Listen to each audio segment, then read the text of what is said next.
आहे ती आतापर्यंत दिली जात नाहीये। अविनाश देगसकर आपले प्रतिनिधी आहेत आपल्या सोबत सध्या। अविनाश, रेस्क्यू ऑपरेशन सध्या नेमकं कशा पद्धतीने सुरू आहे, काय नेमकी त्याबद्दलची माहिती मिळते?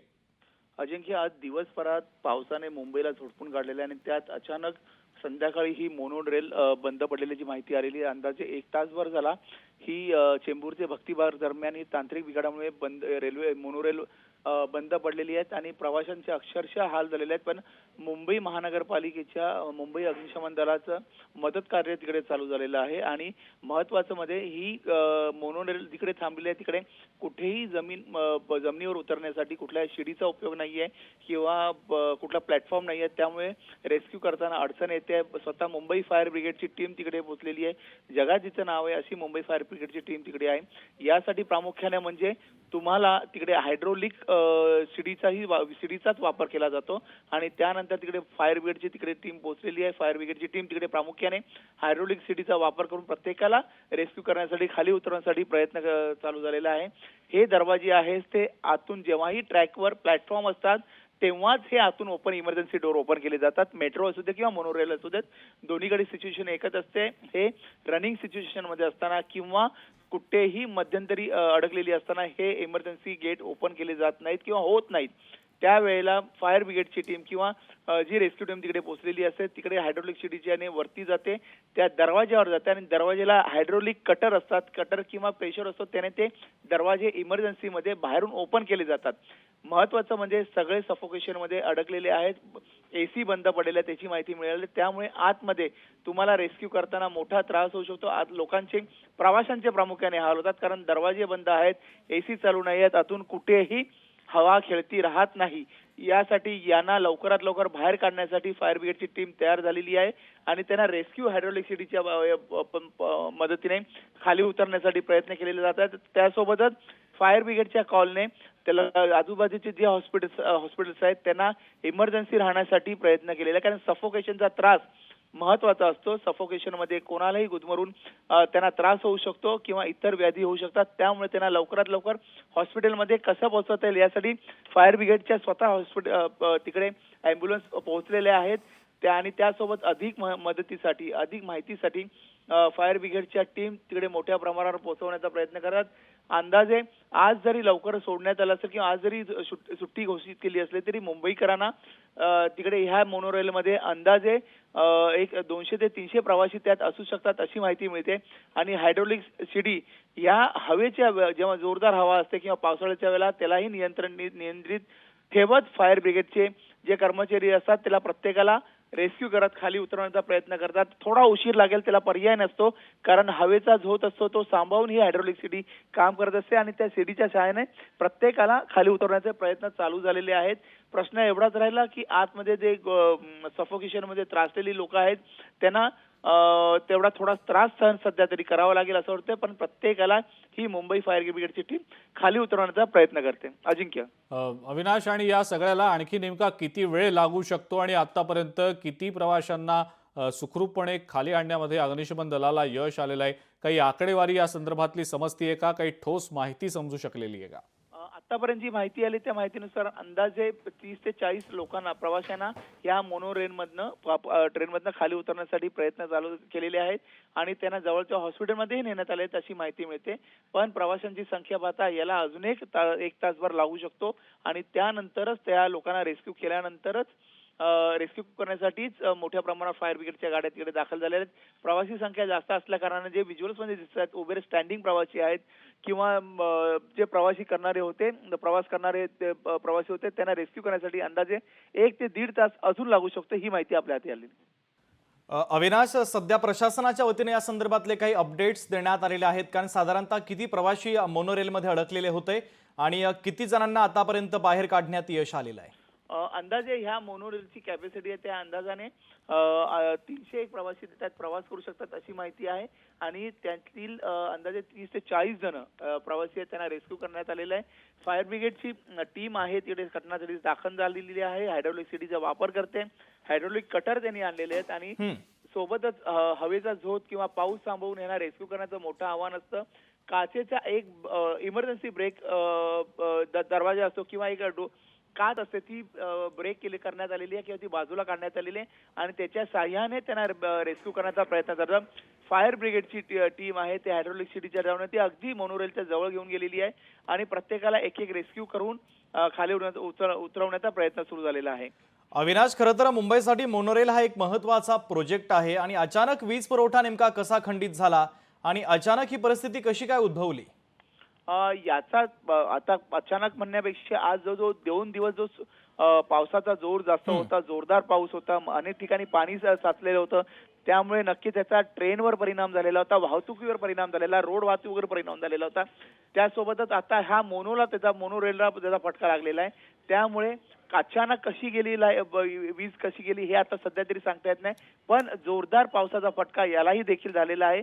त्यामुळे अक्षरशः प्रवाशांना मोनोरेलमधून बाहेर काढा अशी प्रवाशांनी विनंती केलेली आहे. आता जी माहिती आलेली आहे त्या माहितीनुसार मोनोरेलचे जे टेक्निशियन आहेत ते तिकडे दाखल झालेले आहेत, फायर ब्रिगेड बरोबर ते काम करतायत आणि त्यांना बाहेर काढण्याचा प्रयत्न सध्या सुरू झालेला आहे. कारण काही नियंत्रण, काही मर्यादा असतात ते स्वतः फायर ब्रिगेडला असतात. त्यावेळेला मोनोरेल किंवा मेट्रो जे काही असते टेक्निशियन असतात त्या विभागाचे ते तिकडे पोहोचलेले आहेत आणि ते त्यांना प्रवाशांना बाहेर काढण्याचा सध्या प्रयत्न करतायत. अविनाश, खरं तर आपण पाहिलं तर वातानुकूलित अशी ही मोनोरेल असते. अचानक मोनोरेलची लाईट गेली, एसी देखील बंद पडले, काही प्रवाशांना त्रास देखील झाला. त्या संदर्भातली माहिती नेमकी काय आहे? अचानक प्रवासी जेव्हा कधीही लक्षात ठेवावं की जेव्हा सफोकेशनचा एरिया असो तेव्हा तात्काळ डॉक्टर तेव्हा मोकळी हवा लागते आणि मोकळी हवा तयार करण्यासाठी पहिला प्रयत्न केला जातो. तेव्हाच फायर ब्रिगेडने त्या आजूबाजूच्या काचा आहेत त्या पहिल्या बाहेर काढला की हवा खेळती राहणं गरजेचं असतं. लहान मुलं आहेत, म्हातारी माणसं असतात, त्यांना कुठलाही त्रास होऊ नये त्यामुळे मोठ्या प्रमाणावर तिकडे फायर ब्रिगेडच्या गाड्या दाखल झालेल्या आहेत. रेस्क्यू करण्याचं काम त्यांनी सुरू केलेलं आहे. त्यांना कशा पद्धतीने लवकरात खाली उतरवता येईल याची पाहणी त्यांनी पहिली केली आणि त्यानंतर आजूबाजूची जी वाहतूक आहे त्यांनी थांबवलेली आहे आणि त्यासोबतच हायड्रोलिक सिटी महत्वाची म्हणजे हायड्रोलिक सिटी ही असते आणि हायड्रोलिक सिटीच्या सहाय्याने त्यांना खाली रेस्क्यू करण्याचा प्रयत्न सुरू झालेला आहे. एक जेवढे प्रवासी आहेत त्यांना सुरुवातीला पहिलं खाली उतरवलेलं आहे. त्यातल्या पहिल्या प्रामुख्याने लहान मुलं आणि महिला वर्ग हा प्रामुख्याने आणि वयोवृद्ध यांना पहिला प्रेफरन्स दिला जातो. यांना पहिला रेस्क्यू करून खाली उतरवण्यासाठी प्रयत्न सुरू झालेले आहेत. त्यांना खाली उतरवल्यानंतर पहिलं ते ठीक आहेत किंवा नाही याची माहिती घेतली जाते आणि त्यासोबतच जर ते ठीक नसतील किंवा त्यांना सफोकेशनचा त्रास, गुदमरल्याचा त्रास झाला असेल त्यांना तात्काळ हॉस्पिटलमध्ये नेलं जातं. यासाठी आजूबाजूच्या जे हॉस्पिटल असतील ते सगळे हॉस्पिटल रेडी ठेवण्यात सांगितलेले आहेत आणि त्यांना लवकरात लवकर त्यांच्यावर उपचार व्हावेत यासाठी प्रयत्न केलेले आहेत. अविनाश, सगळ्यात महत्त्वाचं म्हणजे सरकारकडून कोणी या घटनेचा आढावा घेतलाय का? काही प्रतिक्रिया येऊ शकलेली आहे का? सरकारकडनं स्वतः मुख्यमंत्री, उपमुख्यमंत्र्यांनी, स्वतः पालकमंत्र्यांनी याचा आढावा घेतलेला. त्यांनी पुढील सूचना महापालिकेला दिलेल्या आहेत आणि त्यासोबत लवकरात लवकर त्यांना रेस्क्यू करण्याचं, तसंच रेस्क्यू तर केलंच जाते पण त्यासोबत त्यांना लवकर योग्य उपचार मिळावेत यासाठी प्रयत्न सुरू झालेले आहेत. आणि महत्वाचं म्हणजे त्यांना रेस्क्यू करताना कुठलाही इजा होऊ नये यासाठी प्रामुख्याने फायर ब्रिगेडची टीम आहे ती काळजी घेते आणि त्याच पद्धतीने त्या हायड्रोलिक सिटीच्या माध्यमातून, कारण एक लक्षात घेतलं पाहिजे की एकाच वेळेला सगळ्यांना रेस्क्यू करणं मुश्किल असतं कारण तो हवेचा जोर असतो तो सामावून त्या प्लॅटफॉर्मची हायड्रोलिक सिटीचा जो केज असतो त्याची कॅपॅसिटी किती असते ते सांभाळून एकाच वेळेला 1 किंवा 2 किंवा 3 जास्तीत जास्त माणसं रेस्क्यू करून त्यांना खाली उतरवलं जातं आणि त्यानंतरच सांगता येतं की बाबा एका वेळेला आपण एका टायमात किती वेळात आपण त्यांना रेस्क्यू करू शकतो. त्यामुळे एकंदर कालावधी पाहता एक अंदाजे 1 तास ते 1.5 तास हा काय म्हणू शकतो आपण वेळ लागू शकतो आणि त्यानंतरच त्यांना रेस्क्यू करण्यासाठी मोठ्या प्रमाणावर प्रयत्न केले जातात.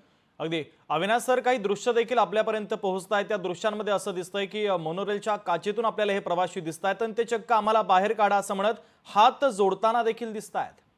बरोबर, कारण म्हणजे एक असं म्हणतो मानसिक ही स्थिती असते की एखाद्या बंद खोलीत किंवा बंद रूम मध्ये राहिल्यानंतर जेव्हा आपण बाहेर मोकळा श्वास घेण्यासाठी प्रयत्न करतो, घाबरलेला असतो, एक अंदाजे 20 ते 25 फुटावर ही मोनोरेल थांबलेली आहे आणि त्यानंतर एसी त्यात बंद झालेली आहेत, चारी बाजूने बंद असलेली असते. त्यामुळे मनात अनेक विचार असतात. त्याच वेळेला जेव्हा कोणी मदतीसाठी धावत येतं, कारण जसं मुंबई फायर ब्रिगेड असेल, मुंबई पोलिसांची टीम असेल, मदतीची आशा त्यांच्याकडेच असते आणि त्याचबरोबर ती मुंबई फायर ब्रिगेडची टीम तिकडे दाखल झालेली आहे. त्यामुळे मदतीची याचना करणं स्वाभाविक आहे की लवकरात लवकर आम्हाला खाली उतरवा अशी प्रत्येकाची याचना असते.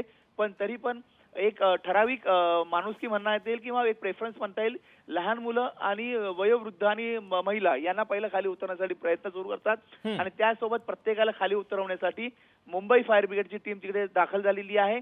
प्रत्येकाला फायर खाली उतरवण्याचे प्रयत्न चालू आहेत. अधिक माहिती अशी येते की अजून एक हायड्रोलिक सिटी तिकडे पोहोचवली जाते बरं, आणि हो. त्यासोबत त्या हायड्रोलिक सिटीच्या माध्यमातून त्यांना खाली उतरवण्याचा प्रयत्न सुरू झालेला आहे.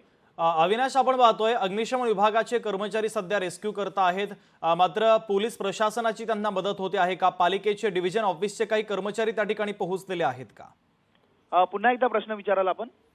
अविनाश, रेस्क्यू केली जाते तर अग्निशमन विभागाचे कर्मचारी आपल्याला रेस्क्यू करताना दिसत आहेत, पालिकेच्या कर्मचाऱ्यांची त्यांना मदत होते का? पोलीस घटनास्थळी दाखल झालेले आहेत का? पहिला कॉल कधीही लक्षात ठेवावं की कधीही पोलिसांना पहिला कॉल जातो, पोलिसांच्या मदतीने फायर ब्रिगेडला हा कॉल गेलेला असेल किंवा पालिकेचे इतर कर्मचारीही तिकडे पोहोचलेले आहेत, कारण त्यांच्या मदतीशिवाय जसं की पालिकेचे हॉस्पिटल असतील, पालिकेची रुग्णालयातनं अँब्युलन्स पाठवलेल्या असतात, फायर ब्रिगेडच्या मदतीने काही अँब्युलन्स असतात त्या पाठवल्या जातात आणि ती सगळी टीम केल्यानंतर जे ऑपरेशन सुरू झालं असतं, पोलिसांची मदत याच्यासाठी महत्वाची असते की कुठलाही गोंधळ तिकडे होऊ नये, कारण मोठ्या प्रमाणावर मॉब जमा असतो. त्यामुळे ही घटना मोठी होऊ नये यासाठी प्रयत्न पोलिसांचे असतात. त्यामुळे सगळेजण तिकडे दाखल झालेले आहेत आणि त्या गोष्टीवर नियंत्रण मिळवण्यासाठी प्रयत्न सुरू झालेले आहेत.